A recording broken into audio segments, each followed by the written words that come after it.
Friend, સૂર્ય કિચનમાં આપનું સ્વાગત છે। આજે આપણે બનાવીશું સાબુદાણાની ખીર અથવા એને સાબુદાણાની કાંજી પણ કહેવાય છે। તો એના માટે મેં લીધું છે 1/2 લીટર દૂધ, સાબુદાણા લીધા છે 1 નાની વાટકી, ખાંડ લીધી છે 2 થી 3 ચમચી, અને બદામ અને દ્રાક્ષ ને ચારોળી અને અન્ય જાયફળ। તો સૌથી પહેલા આપણે દૂધને ગરમ કરવા મૂકીશું। ઉભરા 2-3 આવે ત્યાં સુધી ગરમ કરવાનું છે।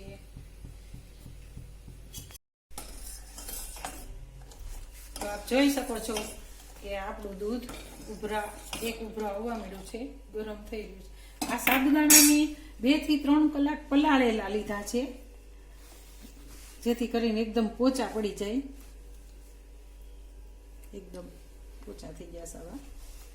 2 થી 3 કલાક પલાળીને લીધા છે। હવે આપણે નાખી દઈશું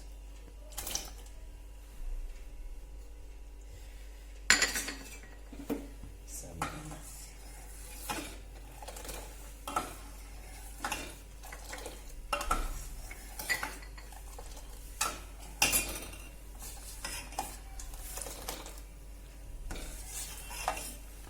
થોડા ખુલી જશે। આ કાંજી ખીર ફરાળમાં પણ ઉપયોગમાં લઈ શકાય છે। સ્પેશિયલ ફરાળની જ વાનગી છે। આ ઉપવાસે એકટાણું કોઈ પણ જગ્યાએ લઈ શકાય છે, અને આપણને એસિડિટી થતી હોય તો એના માટે પણ આ ઉત્તમ છે સાબુદાણાની કાંજી અથવા ખીર। હવે આપણે આમાં ખાંડ નાખીશું। ખાંડ મેં 2 થી 3 ચમચી લીધી છે।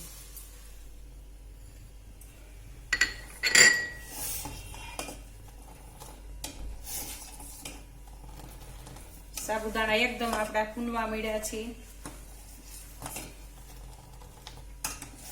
અને ખાંડ પણ ઓગળવા મળી છે।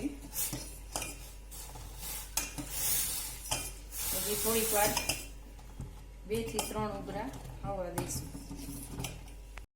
2 થી 3 ઉભરા આવી ગયા છે। હવે આપણે આ દ્રાક્ષ નાખી દઈશું। હવે આપણે થોડીક વાર ઠરવા મૂકી દઈશું,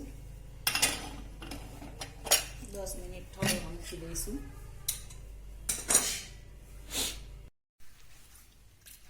તો હવે આમાં સહેજ આપણે જાયફળની ભૂકી નાખશું।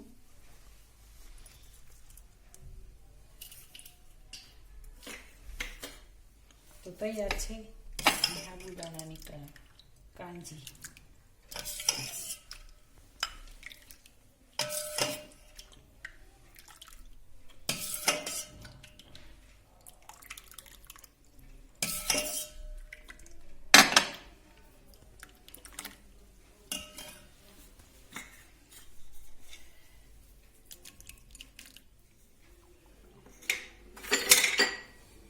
તૈયાર છે આપણી સાબુદાણાની ખીર, અથવા આને કાંજી પણ કહે છે। ઉપવાસ એકટાણામાં પણ લઈ શકાય છે, અને પૌષ્ટિક અને ઉત્તમ આહાર માટે। તો તમને આ રેસીપી ગમે તો શેર કરો, સબસ્ક્રાઈબ કરો, લાઈક કરો।